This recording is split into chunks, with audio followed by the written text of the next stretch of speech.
Hi, I'm Margot, and I'm here to talk about lavender today, just a little bit of an overview. We're here at Sunnyside Nursery. It's going to be another beautiful day. This is what we live for in the Pacific Northwest, so we're pretty excited. We have a lot of different lavenders that we offer here at Sunnyside. They have been hybridized for centuries, so there are many different varieties available.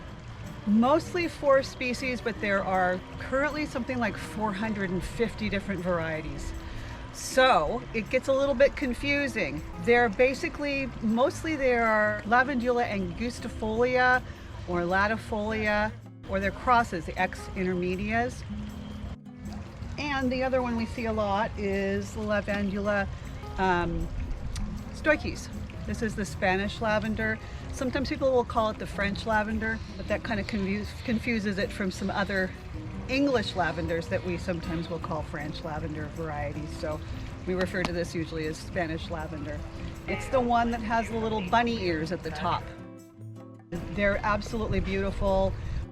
They come in a range of colors, from white through lavender, through a red purple, and into a deep blue purple. So lots of different beautiful colors. If you live in a colder region, I live in kind of a colder area here, there are some of these. If you look at the tag, there are some of these that are hardy down to zone 6. So those are the ones that I tend to go for. The other ones are all the lavender, what we call the English lavenders. And there are, like I said, many varieties to choose from. This one is Impressed Purple, and it is, if you look at the back, they'll tell you it's an X intermedia. That means that it's a hybrid, so its parentage is kind of unknown. We're not really sure, but it's an English lavender. They're very winter hardy. They do take a little bit of care, and I'll go through that in a minute. This is Provence. Sometimes people will ask me, what's the best culinary variety? They want to do some cooking with their lavender, and that's a lot of fun. This is a variety, Provence is one that a lot of people say is the best for culinary purposes. But really let your own taste be your guide, because if it tastes good to you, it's going to be great in recipes. You can do anything you want with it. It doesn't really matter. So that's one possibility.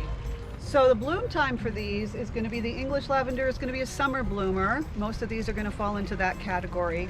One thing that we like about the Lavandula stoiches is that it'll actually bloom earlier in the year, in spring, and it'll continue through the summer. As far as care goes, these are little Mediterranean subshrubs. Okay, they like hot weather. They like good drainage, so as much sun as you can give them. You need to cut them back at least once a year. The reason for that is that being a little Mediterranean subshrub, they want to kind of develop a woody center.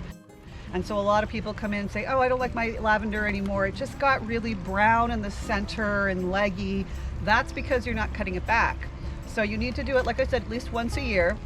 The way that I do it, if you're harvesting your blossoms, you can do it then when you're going to cut them.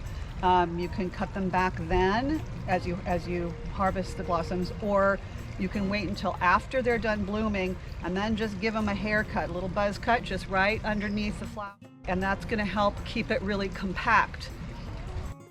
I usually also, after I do that in the springtime, after we're coming out of winter, I can see the new growth coming in at the base, and I can see sometimes there's some at the top that's kind of been affected by the winter. So I'll give it another little haircut then. So doing that's going to keep it compact, and you won't get that leggy, woody in the center look that nobody seems to really want. If that happens, you really can't cut it back. It's too late. It won't actually produce any new growth on that woody internal part. So give them a little haircut, keep them compact, and enjoy your lavender.